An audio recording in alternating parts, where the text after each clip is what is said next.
नमस्कार, बहुत स्वागत आप सभी का। जी मध्य प्रदेश छत्तीसगढ़ देख रहे हैं आप और आपके साथ मैं हूं कीर्ति दीक्षित। और प्राइम टाइम @9 में सबसे पहले बात कोलकाता के आरजीकर अस्पताल में ट्रेनी डॉक्टर के साथ दुष्कर्म और मर्डर केस की, जिसके आरोपी संजय रॉय के बारे में हैरान करने वाला खुलासा हुआ है। दरअसल सीबीआई की टीम ये पता लगाने की कोशिश कर रही थी कि आखिर संजय के दिमाग में वारदात वाली रात क्या चल रहा था, लेकिन इंटेरोगेशन के दौरान संजय ने ऐसे खुलासे किए जिससे उस कमरे में मौजूद हर शख्स के पांव तले जमीन खिसक गई, क्योंकि संजय ने जो भी बताया उसके बाद उसे नरपिशाच यानी ड्रैकुला कहना गलत नहीं होगा।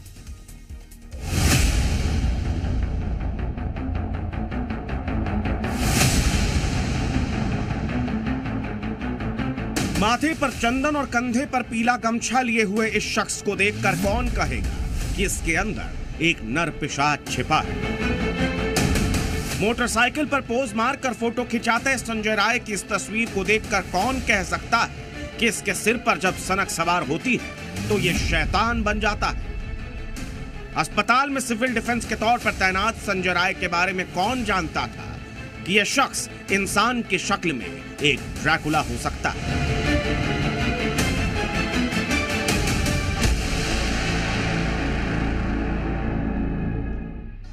सीबीआई की गिरफ्त में मौजूद संजय राय से एक एक सच उगलवाने की कोशिश की जा रही है।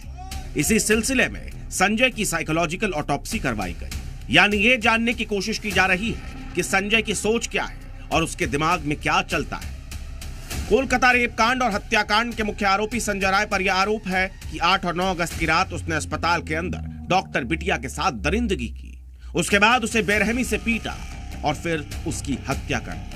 आखिर उस रात संजय क्या सोच रहा था? जब इसकी पड़ताल शुरू हुई तो जांच अधिकारी भी चौंक गए। सीबीआई ने साइकोलॉजिकल ऑटोप्सी के दौरान संजय राय से उसकी निजी जिंदगी को लेकर कई महत्वपूर्ण सवाल किए। सूत्रों से मिली जानकारी के मुताबिक सबसे पहले पूछा गया कि संजय उस रात अस्पताल पहुंचने से पहले कहां गया, जिसके जवाब में संजय ने बताया कि वो कोलकाता के रेड लाइट एरिया गया था। संजय ने यह भी खुलासा किया कि वो दो वैश्यालयों में गया, लेकिन वो किन इलाकों में गया इसे लेकर वो जांच अधिकारियों को गुमराह करता रहा। बताया यह भी जा रहा है कि संजय ने पूछताछ में आगे बताया कि उस रात उसने बहुत शराब पी थी और आधी रात के आसपास आरजीकर अस्पताल पहुंचा, जहां वो सिविल डिफेंस के तौर पर तैनात था। सीबीआई ने संजय के फोन की भी जांच की, जिसमें हिंसक और पॉर्न वीडियोज मिले। संजय राय ने यह भी कबूला कि वारदात की रात उसने पॉर्न वीडियो देखा था, लेकिन चौंकाने वाली बात यह है कि पूरी पूछताछ के दौरान उसके माथे पर जरा भी शिकन नहीं था। संजय रॉय को जरा सा भी अपराध बोध था ही नहीं। संजय रॉय ने जो किया वो एक जघन्य अपराध है। ऐसा करना तो दूर, इस बारे में सोचने भर से किसी की भी रूह सिहर उठे। ऐसे में यह सोचने वाली बात है कि संजय की मानसिक स्थिति क्या रही होगी, उसके अंदर कैसा जानवर मौजूद है। पूछताछ के दौरान संजय ने जो खुलासे किए, उसके बाद उसकी मानसिक स्थिति को एक नाम दिया गया है, सैटिरियासिस हाइपरसेक्सुअलिटी। ये मानसिक स्थिति क्या है, इससे ग्रसित इंसान क्या कर सकता है, अब वो समझिए। सैटिरियासिस हाइपरसेक्सुअलिटी या हाइपरसेक्सुअलिटी की स्थिति में इंसान अपने अंदर की कामुक इच्छाओं को रोक नहीं पाता। इसमें कई तरह की कल्पनाएं और व्यवहार शामिल हैं। इससे ग्रसित शख्स अक्सर इंटीमेसी के बारे में ही सोचता रहता है। जो लोग इस डिसऑर्डर से ग्रस्त होते हैं, उनके दिमाग में जो उनकी फैंटेसीज हैं, सेक्सुअल फैंटेसीज हैं, वो चलते रहती हैं और उनको इमेजेस दिख सकती हैं और उनके दिमाग में हर इंसान को वो ये देखते हैं कि वो उसको एज अ सेक्सुअल ऑब्जेक्ट देखना शुरू कर देते हैं। कुल मिलाकर ये कहा जा सकता है कि उस रात संजय रॉय के रूप में एक जानवर अस्पताल के अंदर दाखिल हुआ। उस रात संजय ने एक ड्रैकुला यानी नरपिशाच का रूप ले लिया था और इसी का असर यह हुआ कि संजय रॉय ने डॉक्टर बिटिया के साथ ऐसी दरिंदगी की जिसके बारे में सुनने के बाद बंगाल ही नहीं, पूरा देश सन्न। ब्यूरो रिपोर्ट, जी मीडिया।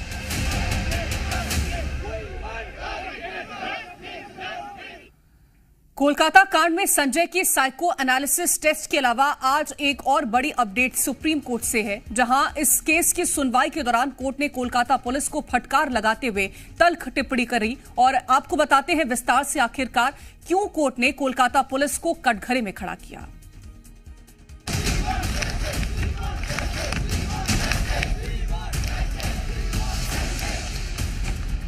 अनफॉर्चुनेट इंसिडेंट হয়েছে। সেকেন্ড ইয়ার পিজি স্টুডেন্ট उनार डेथ হয়েছে ইনভেস্টিগেশন আমরা করছি আর যা সম্ভব প্রয়োজন প্রত্যেকটা স্টেপস না হচ্ছে 9 अगस्त को जब कोलकाता पुलिस ने डॉक्टर बिटिया की मौत की जानकारी दी तब पुलिस कमिश्नर से एक बहुत बड़ा ब्लंडर हो गया। একটা আনফরচুনেট ইনসিডেন্ট হয়েছে সেকেন্ড ইয়ার পিজি স্টুডেন্ট উনার ডেথ হয়েছে ইনভেস্টিগেশন আমরা করছি আর যা সম্ভব প্রয়োজন প্রত্যেকটা স্টেপস না হচ্ছে। कमिश्नर साहब ने सरेआम मीडिया की माइक पर रेप पीड़िता का नाम ले लिया। कोलकाता पुलिस पर सिर्फ एक ही नहीं बल्कि इस मामले में कई सवाल उठ रहे हैं। शुरुआती जांच से लेकर सीबीआई को सहयोग करने तक हर पहलू में कोलकाता पुलिस घिर गई और अब सुप्रीम कोर्ट ने भी कोलकाता पुलिस को फटकार लगाई है। सुप्रीम कोर्ट ने कहा है कि अननेचुरल डेथ का केस पोस्टमार्टम के बाद जाकर दर्ज किया गया। पोस्टमार्टम 6:10 से 7:15 के बीच हुआ, लेकिन अननेचुरल डेथ का केस रात 11:30 बजे जाकर दर्ज किया गया। क्राइम रात को हुआ, पर क्राइम सीन को भी पोस्टमार्टम के बाद सुरक्षित किया गया।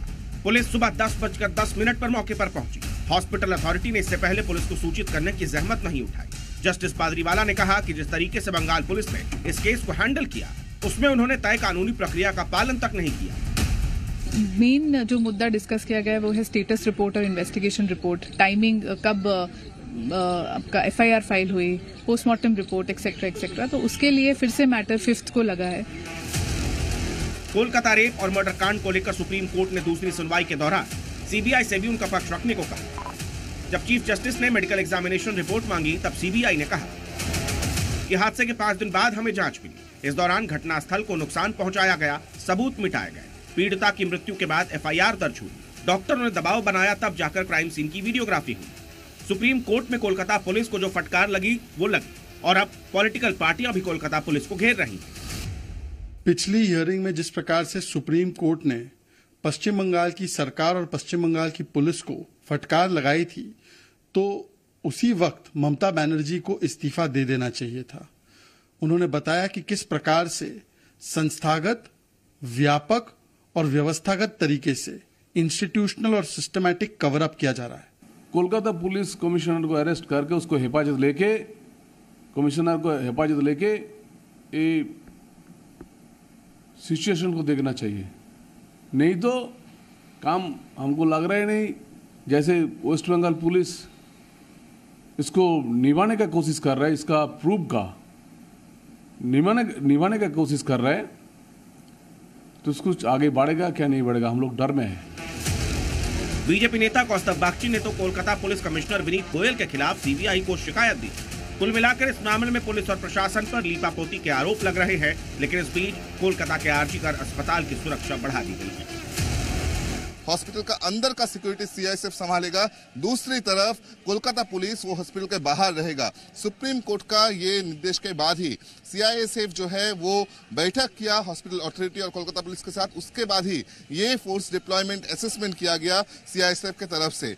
अब से सीआईएसएफ आरजी कर अस्पताल का जो चार्ज है वो पूरी ले लिया है, ऐसा ही सीआईएसएफ की तरफ से बोला जा रहा है। जी मीडिया के लिए कैमरामैन अरिंदम सरकार के साथ विक्रम दास, कलकत्ता। कोलकाता कांड में जैसे जैसे जांच का प्रोसेस आगे बढ़ रहा है वैसे वैसे केस से जुड़े कई अहम खुलासे हो रहे हैं।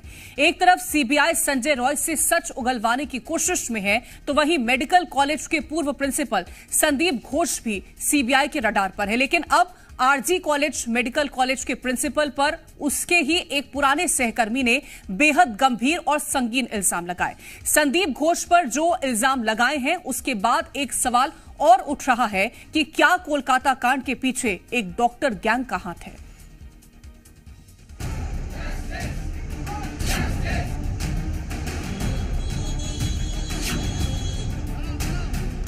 डॉक्टर संदीप घोष के साथ संजय रॉय भी था। करप्ट आदमी थे, वो पैसा वसूली करते थे। मैं हर दरवाजा खटखटाया, कोई एक्शन नहीं हुआ। संदीप घोष कोलकाता के आरजी कर मेडिकल कॉलेज का पूर्व प्रिंसिपल। मेडिकल कॉलेज में डॉक्टर बेटी के साथ हुई दरिंदगी और हत्या के मामले में सीबीआई के रडार पर आए पूर्व प्रिंसिपल संदीप घोष की मुश्किलें लगातार बढ़ती जा रही हैं। एक तरफ सीबीआई लगातार संदीप घोष से पूछताछ कर रही है, वहीं संदीप घोष पर लग रहे हैं बेहद गंभीर और सनसनीखेज आरोप। आरजीकर मेडिकल कॉलेज के पूर्व प्रिंसिपल पर मेडिकल कॉलेज में डॉक्टर गैंग चलाने का आरोप लगा है। संदीप घोष पर आरोपी संजय रॉय के साथ करीबी होने का आरोप लगा है।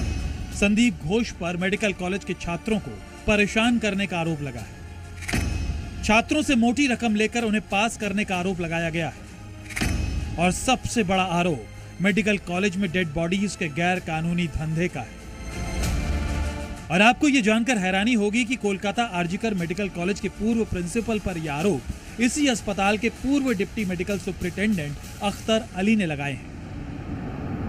दूसरा बड़ा आरोप है कि डेड बॉडी को लेकर बिजनेस करना, उसको गायब कर देना। देखिए, ये इन्फॉर्मेशन आपके पास नहीं है, बहुत मुझे ताज्जुब है, क्योंकि ये 1 साल पुराना केस है। ये जनवरी 2023 की बात है।